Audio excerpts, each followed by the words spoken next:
tell me a bit about your work with the city. So before I was elected to council, I had been on the budget committee for the city for 7 years. Was appointed to the budget committee in 2017, and so went through all the budget cycles between now and then.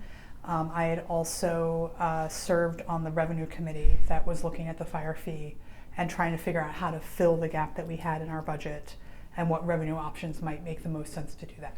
And the revenue committee, can you explain their purpose? Yes, so in the last biennial budget, we knew this gap was coming. There was a gap where, we had the choice of either saying, let's find some new revenue to fill this gap, or let's make about $8 million worth of cuts. When we passed that budget 2 years ago, the council and the budget committee said, let's go out and find some new revenue so that we can fill that gap without making those $8.5 million worth of cuts. And so the revenue committee was convened by the city manager. It was representatives from council, from budget committee, and from the community. So 6 community members with various perspectives who looked at different revenue options to try and find one that met the criteria of being able to fill that $8.5 million gap that we'd identified in that previous budget. That committee, was that the committee that some of the Chamber of Commerce was on? Yes. Okay, Yeah. just wanted to clarify that. Yeah. Now, as far as the budget, Neil told me previously that all of the department heads have a role in getting the budget ready. Mm-hmm.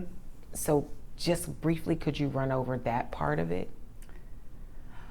So, and I think Neil probably has a little bit more information because most of the time when I've worked with the budget, this part of the process has already happened. But what happens is that the city manager, as the city's budget officer, is responsible for producing a budget and presenting it to the budget committee and council for approval. And so each of the department heads would work with the city manager to look at what the budgets for their departments might be and then the city manager would put that all together to be the budget document that goes to the budget committee and to council. So once it gets to council, what are the priorities from the council's point of view? When you look at, the different departments, how do you prioritize? So to a large degree, a lot of that prioritization is built in to the point when we get the budget. And so prior to the city manager putting together the budget, there's strategic plan, and much of this work happened before I personally was on council, so I'm aware of it happening. Wasn't necessarily a participant in it this time around because I wasn't on council yet. But the city manager looks at the strategic plans that the city has set out, looks at what council has communicated as their priorities, and then takes that into account when building the budget. So if the council has said, we're prioritizing affordable housing, we think affordable housing is something that's very important that we need to really be focused on. As the city manager is building the budget, she's keeping that in mind and saying okay, how do I balance this, knowing these priorities that have previously been communicated. When it gets to budget committee and to the council, then the role is to say, hey, did you successfully capture those priorities, or do we need to make adjustments given that those priorities, how those priorities are showing up in the budget? And so you'll see that where either in budget committee or at the council level, folks might say, hey, can we shift some funding from here to there, as opposed to sort of building it up from scratch. Got it. So 23-25, what were the priorities for that budget? So there's a statement within the budget document that comes out every year. That's the fiscal policies and fiscal priorities. That's something that gets sort of looked at every now and then. It kind of outlines, here's where we're looking at sort of top tier, here's where we're looking at second tier, all the way down. That was folded into how the budget was created. To a large degree, the budget that the city manager presented aligned with those priorities. There were some places where there had been cuts proposed that the council and the budget committee were very much like, we need to say we need to continue to prioritize these services, and worked with the city manager and with the department heads to figure out how to do that. One of those areas was surrounding animal services. Another was surrounding fire. And so really looking at, okay, here's this suite of cuts that you have proposed, because this is where we are right now, and here are the ones that we want to see if we can fill with some sort of one-time money or figure out another solution for. And so the two that were, I think, most prominent in the discussion were surrounding animal services and fire services. And with fire services, it already gets a huge chunk, more than half of the general fund. I don't think the fire services gets more than half of the general fund, but I have to check I that mean, number. public safety, I should have said. I don't have those numbers off the top of my head, so I wouldn't want to say I don't think it's more than half, but I would have to look at the numbers. Okay. With public safety still getting a good chunk of the general fund. Yeah, public safety overall gets more than half of the general fund. Fire itself is less than half of the general fund. Right. Why isn't the fire service already completely covered through the city budget before anything else? Like police and fire, what stops them from being completely covered? So what I would say is that police and fire are dealing with some of the same challenges we are overall with our general fund, which is that our expenses, when you just look at inflation, when you look at the rising cost of healthcare, those sort of things, those are growing faster than the property tax revenue, which the amount that we can bring in from that is capped at a state level, and is less than what we've seen in terms of increases in healthcare cost inflation and those types of things. But in order to have the growth in cost in fire keep up with the growth, with the way that the revenue is going, that would involve cutting other things. And so there's been less cuts to fire than there have been to some of the other areas. The library took a very big cut last time around. But I would say to fully give the fire service all that it needs, that would basically eliminate a lot of the other things that are being covered from the general fund, which would be library services, it would be recreational services, would be a number of other things our community has said they would like, they value. Mm-hmm. Okay. Do you know what caused the shortfall? I know we mentioned Measure 5 and 50, capping those taxes, property taxes, and inflation is an issue. Is there anything else that has contributed to the $25 million deficit that we had this past biennium? I would say that those are probably the biggest causes. You're seeing a very similar pattern with many other cities and counties around the state who are in the same situation, where the Measure 5 and the Measure 50 have really limited the ability for property taxes to keep up with the cost. And so if you have very limited ability for your revenues to grow, that's capped, and then the costs are going up at rates that you can't necessarily control. I think there's some amount of some of the services, as our population expands, the need for some of the services expands as well. So when you're looking at, how many calls is the fire service dealing with on a day-to-day basis, that grows as well with the population. So it's not just the base cost of like, okay, here's how much it costs to fill up the fuel tank of a fire truck. It's also that you have to fill up that fire truck more often because it's out more often, if that makes any sense. It makes sense. And would you say that the city has done all it can? Has there been any have there been mistakes on the city's part in terms of the budget? I would say that the city has worked very hard to manage its budget in a way that is responsible and thoughtful. I think, I'm sure that we're all humans. I feel like where we are now is that we need to continue. This is a challenge that's being faced by communities all around the state. I think that the fire fee is and was always intended to be a solution for a very specific problem, which was this specific revenue gap that was going to result in intense service cuts. And there is still a lot of work to be done to navigate how do we, on a long-term basis, create that more stability. And I'm really eager to be doing that work. You say long-term. I'm wondering, as far as being constantly at a deficit or having a shortfall, when will the city get to a point where we're not in a shortfall?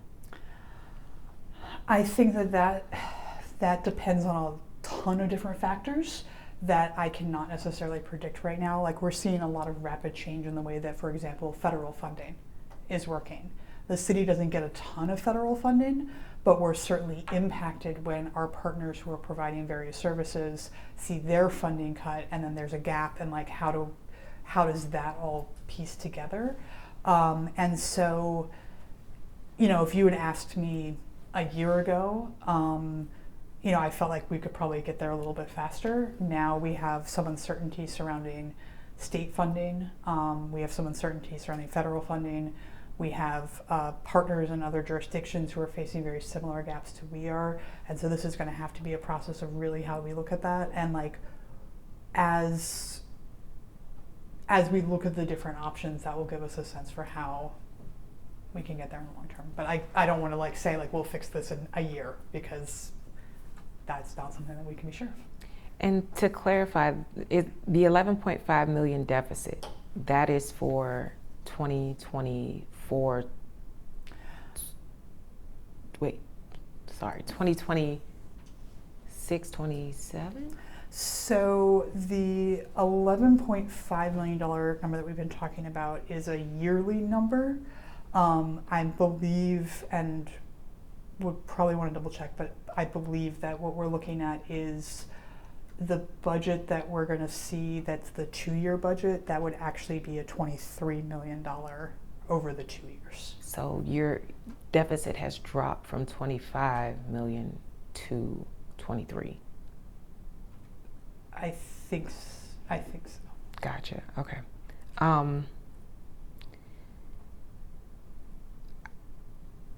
I don't know if this is a part of the services that have been impacted federally that trickles down to the city, but are any of the homelessness programs being impacting the city?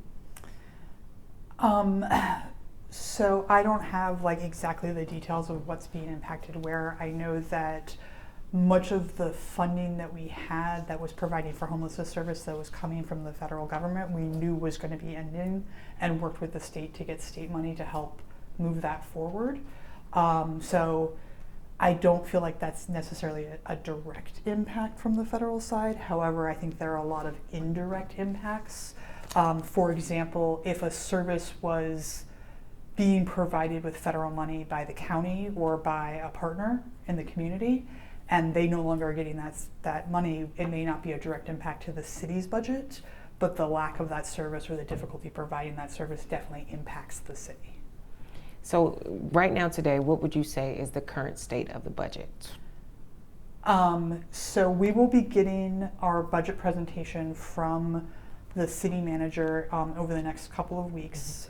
We have our first budget committee meeting at the end of April, and then we'll see what that proposed budget is.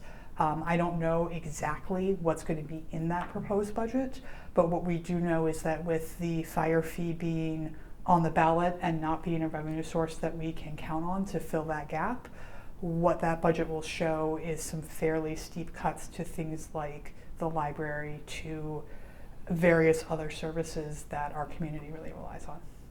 Would you say there are programs that had COVID funding that, of course, that funding has run out, will be impacted or will cost the city? So my impression is that most of the things that we had that had COVID funding, that was dealt with in the last budget. So we knew we had so many dollars from the rescue plan and from various other funding sources. We were, I think, very intentionally spending those on one-time things because we knew that money wouldn't be lasting. Where we have the challenge now is not with sort of one time, we're gonna buy a thing, or this is a thing that's we know we're gonna do for 6 months and then it's gonna be done. It's with those sort of ongoing things, the library being open a certain number of hours a week, and we very intentionally did not use a lot of that federal COVID money for that, and the places where we did, specifically surrounding shelter, we knew that was going to run out, and are working to find like other places to fill that. That's not just pulling from the general fund. Right. Is there anything you personally think the city could improve to get the city on a better path financially? I think there's all kinds of things, and I think we're going to have to look at all of them. I think there is some work that needs to be done on how do we deliver certain services. Are there some different ways to do things? Are there ways to build efficiencies into our processes? It's a very small example, and I think one of the challenges with a lot of those things is that they don't neatly translate into a budget line item. To use a very small example, the city has a tendency to do things on a little bit of a trial or incremental basis, and then have it come back again and again to kind of be like, is this working? Hey, let's re-up this because it seems like it's working.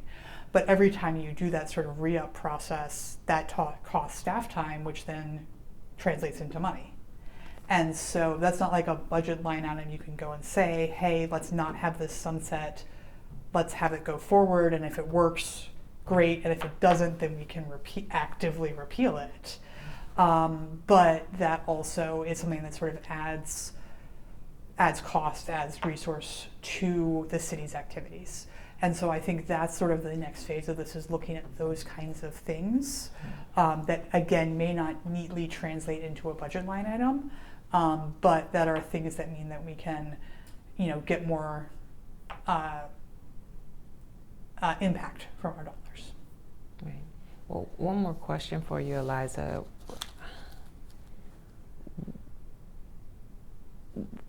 Should this fire fee not pass, what will the city do? I believe that if the fire fee doesn't pass, we will see the library being, and we will know exactly what those suites of services reductions will be once we get that budget. But what will happen if the fire fee doesn't pass is that we will see those service reductions. And that's not going to alleviate the need to continue to have conversations about how do we move forward, what are some things that are needed for more long-term stability, how do we meet the needs of our fire department, because the fire fee does include new money for fire. They are under-resourced, they do need that additional support, and so we will basically have to start, continue to work to figure out the longer term solutions for this, and be doing so in a way where we've already seen those really deep service cuts.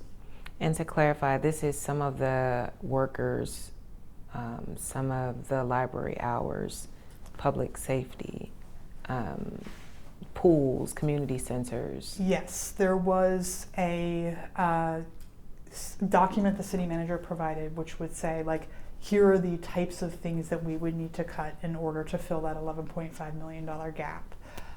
We will know which of those things specifically would end up in the budget at the end of April.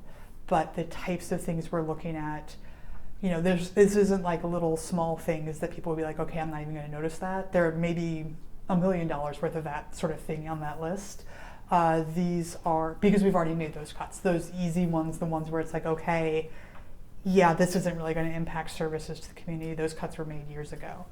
So what we're looking at, the types of things that were on that list was closing the library 1 to 2 days a week, really reducing our animal services, which would include both animal welfare officers who work with community members who have been bit by dogs, for example. Our contract with Green Hill Humane Society to care for dogs and cats who have been abandoned or who have been, who are dangerous, right? And we need to remove them because they are either being the victim of animal abuse or they are a dog that's not interacting well with others in the community. That would be, I believe, Amazon Pool was definitely something that was on there. Community centers being closed. Really looking at, one of the things that was on there was seasonally closing a fire station. Now, what the specific combination would be, we'll see. But that's sort of the level of things that we're talking about, and not just like one of those things. It's going to be multiple of those things. That's a major impact. Yeah. All right. Well, thank you so much for chatting with me. Thank you.